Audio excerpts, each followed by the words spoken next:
एक छोटा सा वाक्य है जो आपको गरुड़ पुराण में बताया गया है। वो इस प्रकार है कि गरुड़ जी के जो मित्र हैं तोता तोता राम जी, वो एक बार किसी जंगल में किसी पेड़ के नीचे बैठे थे और ठीक उसी समय यमपुरी में एक चर्चा चल रही थी। चर्चा वो थी कि भाई आज एक जो तोताराम है गरुड़ जी के मित्र, उनके हमने प्राण लेने हैं। तो उसी पे चर्चा हो रही थी। तो चित्रगुप्त और यमराज जी दोनों जब विहार रहे थे जंगलों में, तो तोताराम जी एक डाल पे बैठे थे और यमराज जी ने उनको देखा और हंस पड़े।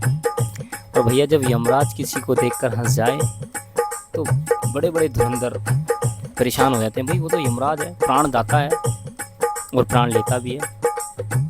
तो तोताराम जी बड़े परेशान थे, पूरे दिन परेशान थे। उन्होंने जैसे तैसे गूगल से या जस्ट डायल से गरुड़ जी का नंबर लगवाया और उनको बुलाया। गरुड़ जी पहुंच गए उनके पास और उन्होंने बोला कि भैया आपसे एक काम है। गरुड़ जी बोले बताओ भाई, मित्र मित्र के काम नहीं आए तो कौन आएगा, बात तो सही है। तो जब उन्होंने बोला कि भैया आज मैं यहाँ बड़े चाव से बैठा था, थोड़ी छाँव ले रहा था, इतने में यमराज जी और चित्रगुप्ती जी वहाँ प्रकट भये और उन्होंने मुझे देख के बड़े मुस्कुराहट देख कर मुझे मुस्कुराहट दी।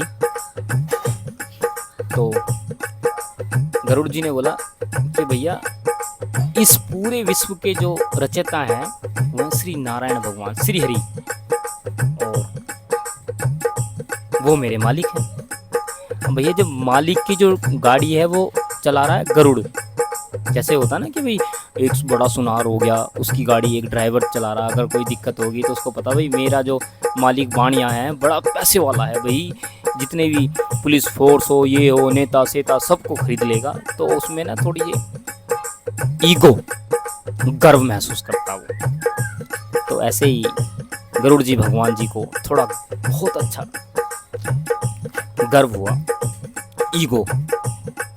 वो विष्णु भगवान के पास गए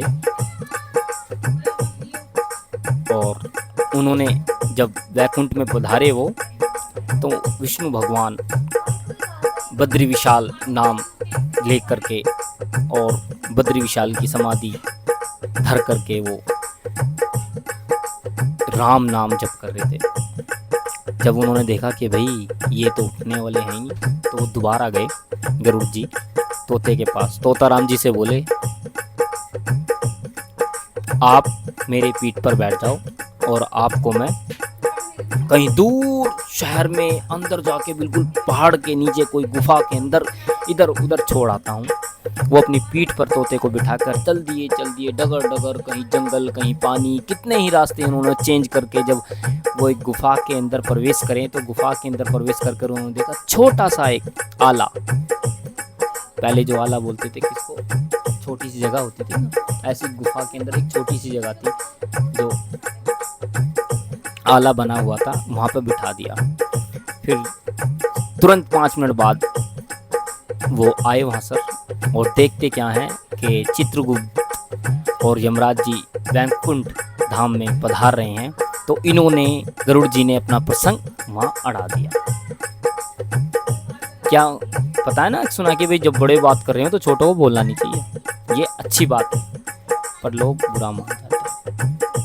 तो भैया जब गरुड़ जी ने एक बात रखी कि प्रभु यमराज जी, मुझे आपसे ये उम्मीद नहीं थी। यमराज जी बोले भैया बताओ किस संशय में हो आप, और कौन सी हमसे ऐसी गलती हो गई जो आप करें, मुझे उससे उम्मीद नहीं है। तो गरुड़ जी ने उन्हें बोला कि एक मेरा मित्र है, आप उन्हें देखकर सवेरे हंस दिए। अरे अरे अरे अरे अरे, याद आया, जब हम चल रहे थे वो ही तो है तोताराम जिसको हम ढूंढ रहे हैं। भगवान विष्णु ने बोला कि भाई ये तो एक चक्र है, और चक्र है विष्णु भगवान का, ये निरंतर चलता रहेगा, जो आया वो जाएगा।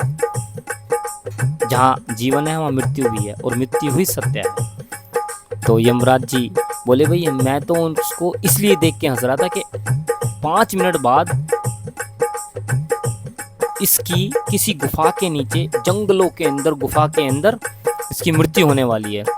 तो चित्रगुप्त ने बोला कि महाराज ये तो यहाँ बैठा है 7 समुद्र पार, तो ये वहाँ कैसे जाएगा। तो मैं यही हंस रहा था कि भाई ये जाएगा कैसे, मृत्यु तो अटल है, पर ये कैसे जाएगा। गरुड़ जी ने अपने कंधों पर हाथ रखकर और हाथ जोड़कर विष्णु भगवान से क्षमा मांगी और कहा, भगवान आपकी लीला अपरंपार है, जो आया है वो जाएगा, ये अटल सत्य है और मृत्यु ही सत्य है। हरे राम।